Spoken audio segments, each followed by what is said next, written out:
Hello, I'm Dinas Demir.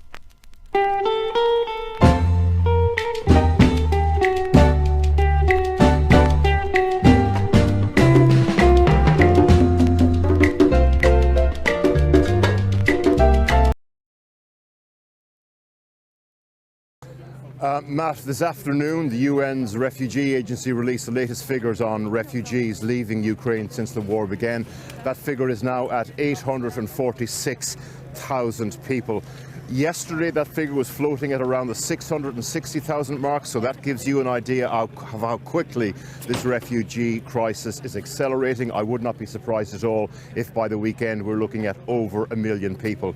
Over the last couple of days we've spent time down on the Hungarian-Ukrainian border to examine the experience mainly of students from African countries coming across border crossings between Ukraine and Poland.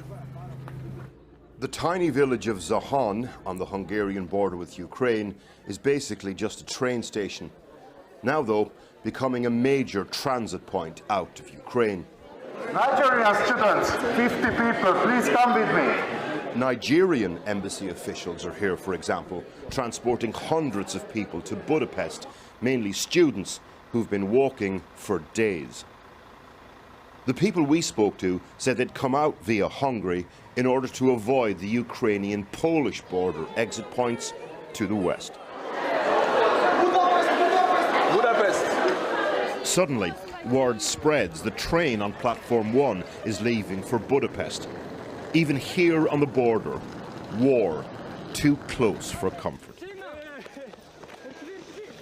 It's a false alarm, though. Turns out the train isn't leaving for another 4 hours, so plenty of time to hear stories of the journey to the border. Like Victor's, a medical student in Kyiv, and his friend, Alao. I'm a brain surgeon resident. I don't think I've ever met a brain surgeon properly before. Victor first went to the Polish border with Ukraine to the west, but says he was told by a Ukrainian border guard that the policy was 1 foreigner allowed through for every 10 Ukrainians. They said they had a protocol for the entry to the border, and the protocol was 10 number of the 10 Ukrainian locals to 1 number of foreigners to gain entrance to the Polish border. Did a border guard say that to you? Yes, a few of them. The lady who works with the border guard said that. They are not allowing any black people to enter inside the gates. Many of the students we spoke to said they'd come south to the Hungarian border because of phone footage like this from border crossings into Poland. Videos purporting to show foreigners being treated differently by Ukrainian border guards at the long queues going west into Poland, something the UN's High Commissioner for Refugees has acknowledged was happening. Augustine's university lectures for medicine were due to start properly in March. Aspirations derailed for now by war. At the border crossing he first went to, he says there was a policy of large groups of black people being separated from Ukrainians. Did somebody actually say that to you? How do you know that that was the case? They didn't actually say it, but we could observe it. In what way? How did you observe that?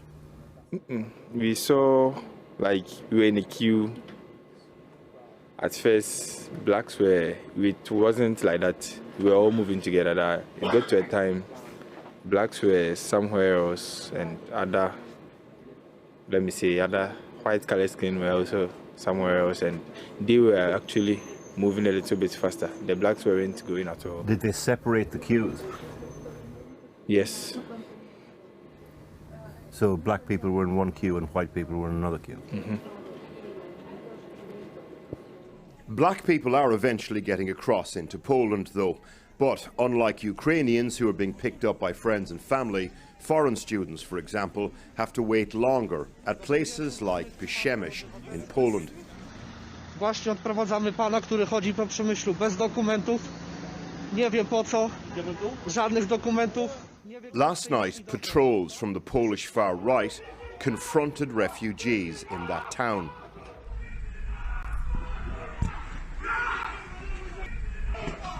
In one case, chasing groups of black people through the streets.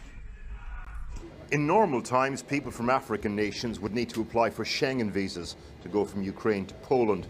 But because of the war, there's now no visa requirement on anyone entering countries like Poland from Ukraine. In a statement, the Ukrainian Foreign Ministry said there was a first-come, first-served policy at the border independent of race or nationality. They also said that because of active fighting, they were encouraging foreign students to stay in their place of residence. This carriage is full of young Moroccans, all from the same Faculty of Medicine at Kharkiv University. Full of dreams dashed. The war shattered our dreams. We don't know what's gonna happen to us. We can't know what are we gonna be a future doctors or not. Did you always want to be a doctor? Yes, since I was a child. And our parents, they were very, very scared. It was like terrible.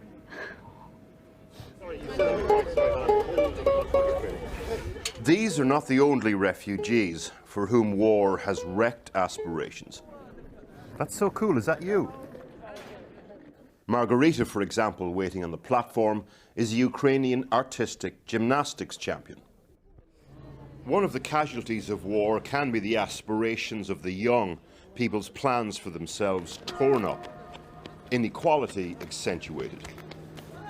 In war, in other words, some are more unequal than others.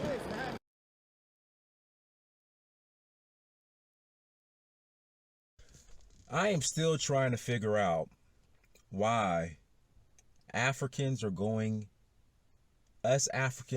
out of our way to go to Ukraine, to go to China, to go to India. Pretty much, and guys, if my geography is wrong, please forgive me. Why in the world? I mean, it's worse going to the West as it is. But why would you want to go anywhere east of the Caucasus Mountains? Are these ex-Soviet countries, Russia, China, and India? Why? And the reason that I keep getting is, well, Dynasty, the universities are very inexpensive. They're affordable. There's a saying that we say here in America: all money ain't good money. And I see some of the abuse you guys take.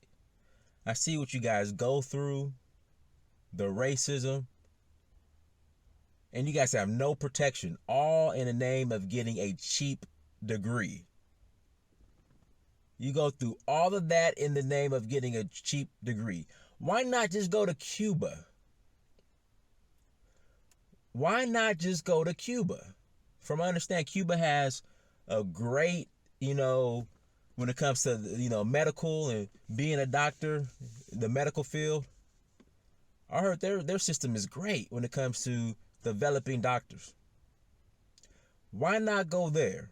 I still do not. And you have a right to go anywhere you want to. You have a right to. Hey, it's just, but what's for you is for you. What's for me is for me. But I still don't understand why in the world do you want to go to Ukraine or these Eastern European countries when you could just go to Cuba. Now, it might be harder to get in Cuba. I don't know. But I don't get it. And if somebody in the comment section on a previous video I did made a comment saying, Dinus, black Americans don't understand because they're not as ambitious. Listen, we can't confuse ambition with being desperate. There's a difference. There's a difference between being ambitious and being desperate. There's a huge difference.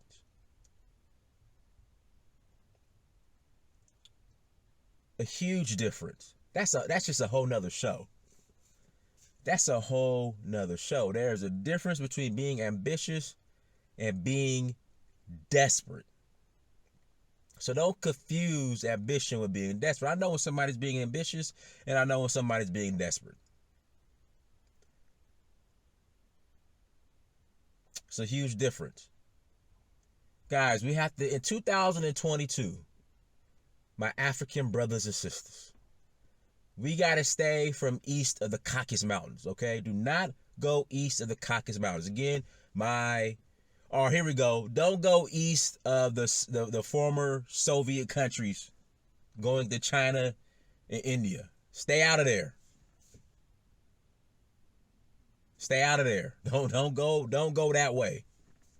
Definitely stay out of there. Stay west of the former Soviet countries, India and China, Caucasus Mountains. Just stay west of that. That's my advice to you. Again, that is my advice to you. And do not confuse ambition with desperate. Being ambitious but being desperate. There's a huge difference. And the reason why I say that, because I know a lot of ambitious, successful people in Nigeria. I know a lot of successful, ambitious people in Africa. So when you're telling me you're leaving Africa to go to Ukraine or India or China, that's being desperate. Until next time, family, Dynasty Mirror, search for Huru. Peace.